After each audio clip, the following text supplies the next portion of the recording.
la sortie de ces deux matchs amicaux contre la Corée du Sud et l'Ouzbékistan qui s'est soldé par une double défaite des Lions indomptables, 2-0 contre l'Ouzbékistan et 1-0 contre la Corée du Sud, l'équipe d'ActuFoot 237 a étudié la performance, le système de jeu et les limites de nos Lions indomptables et a essayé de sortir un 11 type des Lions indomptables pouvant faire mouche au Mondial Qatar 2022.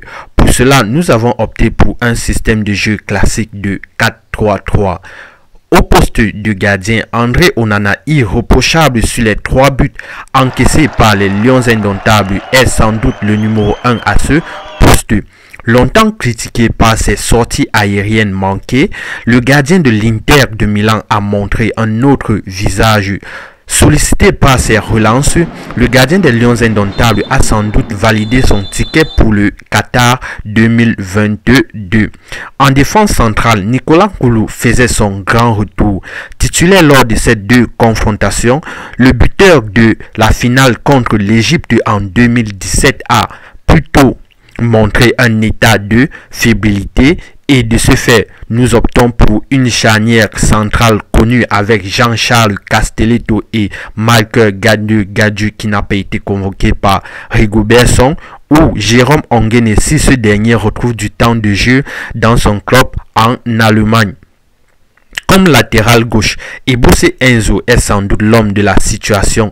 Utilisé en arrière central contre l'Ouzbékistan, le jeune latéral de l'Udinese a plutôt montré été rassurant contrairement à Nuhuntolo qui lui a montré beaucoup de limites sur les relances et les sorties de balles. À l'arrière droit, ce poste risquera de nous causer des problèmes si Sacha Boey rejette l'appel une fois de plus de Rigobert Song.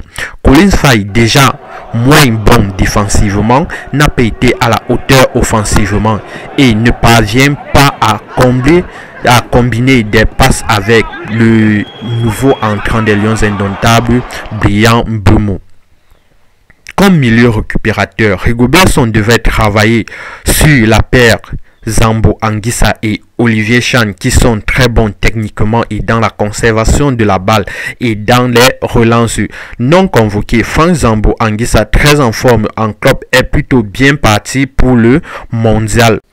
Olivier Cham, homme du match contre l'Ouzbékistan côté camerounais, a fait son entrée magistrale contre la Corée du Sud avec des bonnes récupérations et des tentatives de frappe, chose qui n'a pas été cadrée pour inquiéter le gardien coréen. Sur les ailes, Toko Ekambi, absent de l'aventure en Corée du Sud pour cause de blessures en club, et Bryan Mbeumo qui honorait à sa première sélection avec les Lions indomptables sont sans doute les plus percutants et les plus en vue à ce poste.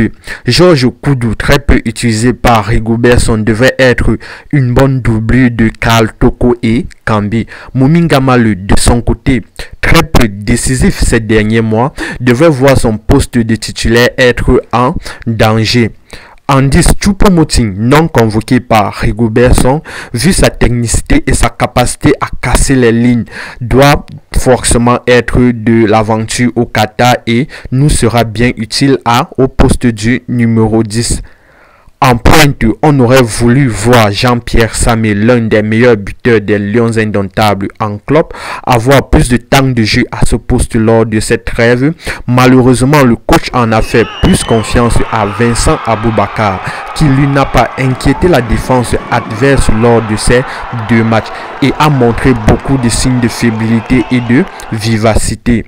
Au final, on évoluera avec André Onana dans les goals, Castelletto et Gadieu ou Jérôme Onguene en défense centrale, Eboussé Enzo en arrière gauche, Faye Collins ou Sacha Boey en arrière droit, Zambo Anguissa et Olivier Cham en milieu récupérateur, Choupo-Moting en 10, Bryan Mbeumo et Karl Toko Ekambi sur les ailes et Jean-Pierre Samé en attaque. Inscrivez-vous sur OneXBet avec le code promo IS888 pour bénéficier de 200% de bonus sur vos recharges et de 100% de bonus chaque mercredi, vendredi et lundi avec le meilleur code parieur. Vos impressions en commentaire. ActuFoot 237.